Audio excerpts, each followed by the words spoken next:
Good morning, everyone. December the 11th, 2015. The last Friday before the impending Fed rate increase.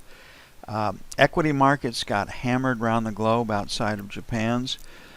The crash in crude oil is being blamed for it, but you could pick out steel, you could pick out cargo, rates, empty tonnage sitting, being docked and stored. They got to figure out how to store crude oil in these dry cargo carriers to alleviate that problem.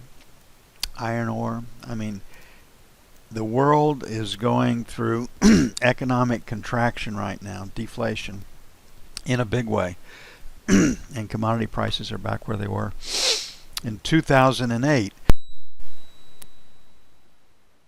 So the Fed's really walking a tightrope here. Our markets are selling into their day session opening. Our equity markets are. That's taking treasuries up until their day session opening. And today, typically in treasuries, would be a pause day after the auctions. We would look for resistance to be tested and hold, support to be tested and hold, and we just kind of trade in between. We do have news today that can change that, though. And PPI, which will be looked at, but it'll be buried by retail sales.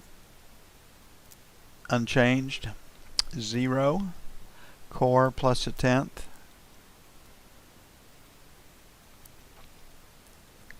Those numbers can come in lower than forecast. Retail sales in all categories, plus 0.3. Ex-autos,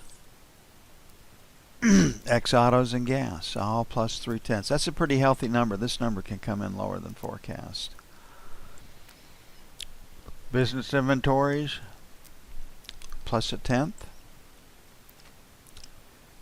Ironically, if this number comes in larger than forecast, it will probably reinforce the idea that retail sales aren't all they'd like them to be. Consumer sentiment at 92. This number can come in lower than forecast because retail sales have been lower than forecast of late. And Baker Hughes rig count, 914 was last week's number for North America. And one place we'll be looking is what's going on in the Gulf. Those rigs that run in the Gulf are really expensive to operate. Some of them are $1 million a day for deep water exploration, and they are decreasing that too, which means oil companies are drawing in their expenditures where they can. They're going to replace reserves. They're going to do infield drilling where they have to do it. They're going to do maintenance and repair, but they're not going to step out and take on huge projects until the price of crude oil stabilizes. Okay, resistance is at 24, so failure to take out 24, 28 is trade 1 and 31 to 03, and it's really going to be tied down to what does the E-mini, Dow, Russell Wilshire do today. We do have news. Retail sales ex-auto that can influence the market, and that's the number one news focus. Then I would say PPI, but it'll be buried by retail sales, and the third will be consumer sentiment. On the buy side, the breakout has come at 20. Last rotate down was 15.5, so we're going to make 19 to 14 by 1. Lean against that 2-letter ledge. Try to get some trade location. May take a 21 to get him down to the 8:30 Eastern news. And then we'll make 7 to 11 by 2. So down to the E-mini's reaction to the news. And the E-mini's pointed lower. Now the danger is when we come in and we have the looks like the bottom or tops coming out of the market before the day session opens. If we can't extend the range and take out those high and lows, whatever the case may be, quite often that can be the high or low for the entire day. So we just have to be cognizant about that and work it into our planning.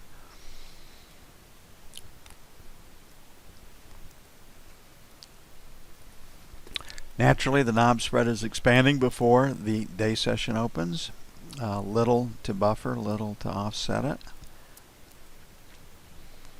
So here we are at a round number, 156 even. So selling failure to take out 156, 156.04. Should give you the sell at 31 to 03, and then 11 to 15 would pick up the next area. On the buy side, the breakout came from 23. So 19 to 23 is buy one. That's where support is. It's very, very close. And then buy two will be down here in this 5 to 9 area. Down to the news and the E-minis reaction to it.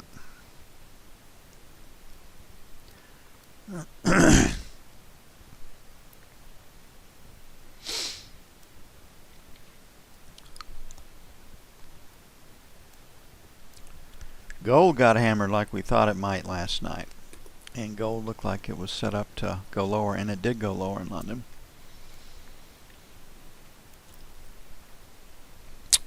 We saw that coming. We were hoping to sell a little bit higher, 73 to 75. The high looks like 72.50, so we like the sell side coming in. Just weren't getting any lift yesterday and was definitely a B, so here we are at our 60.62. So buy one, 60.62, and buy two, 55.57.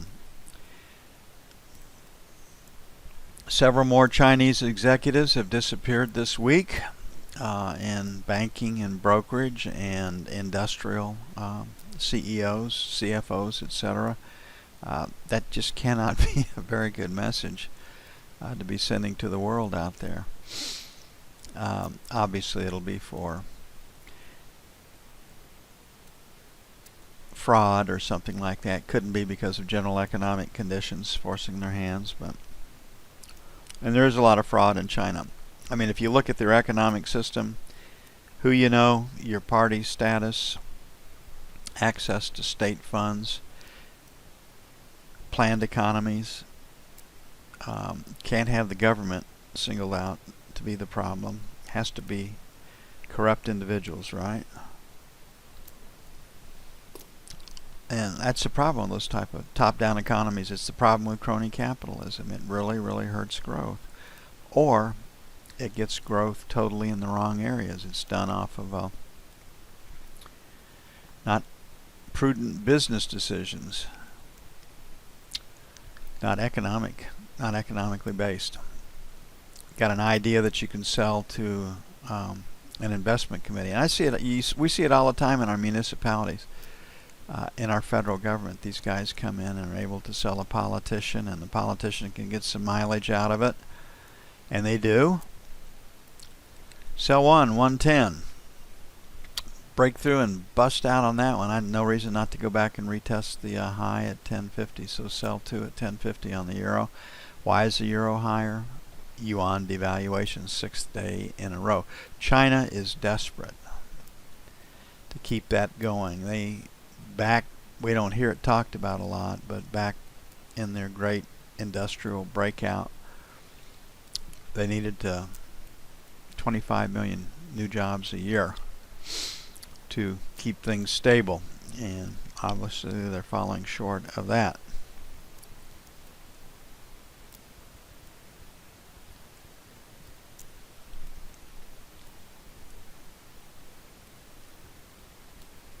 So 109 and a quarter, 109 even the buys, sells 110 even, then jump it up to 10.50.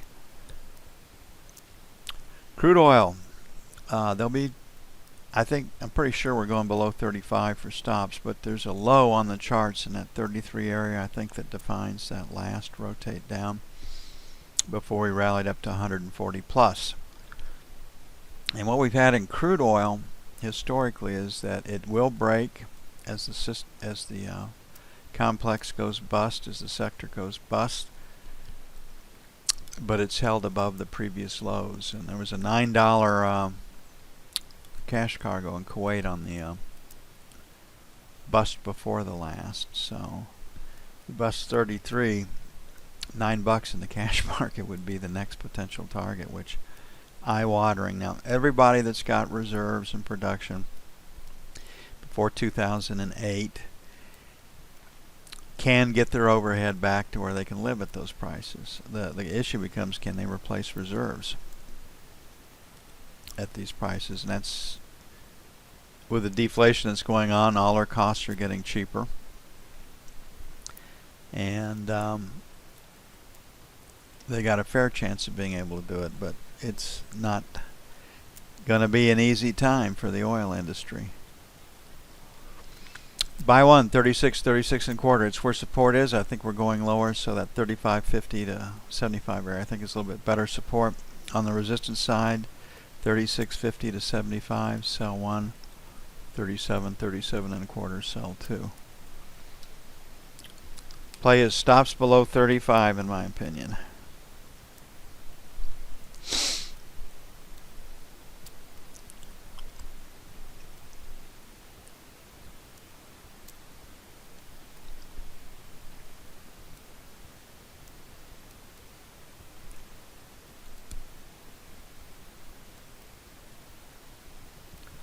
And to the E-mini.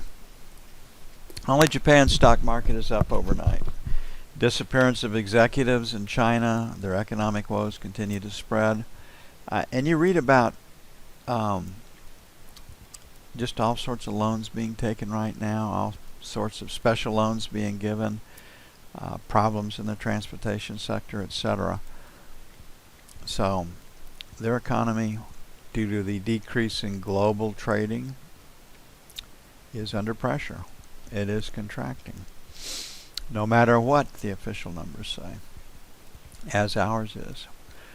Okay, we've got support in this 20 area right here, and it might hold up, and quite often we see in X, Y, or Z, we see that run down right before the day session opens.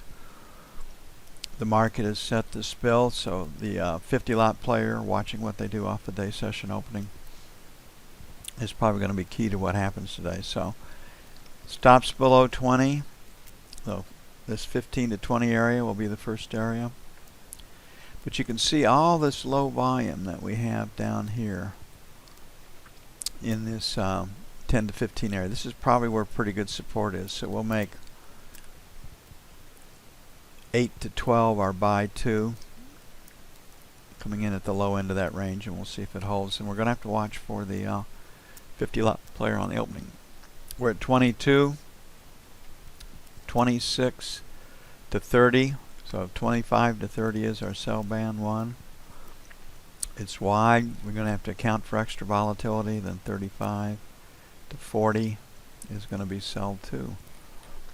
And there is no rhyme or reason to how this market works. It's basically going to be what will the Fed do to this morning to support and help this market, in my opinion. Good opportunity. Stops below 2,000 are within reach. I think that's a reasonable trading target. And then the 2010 plus or minus 2,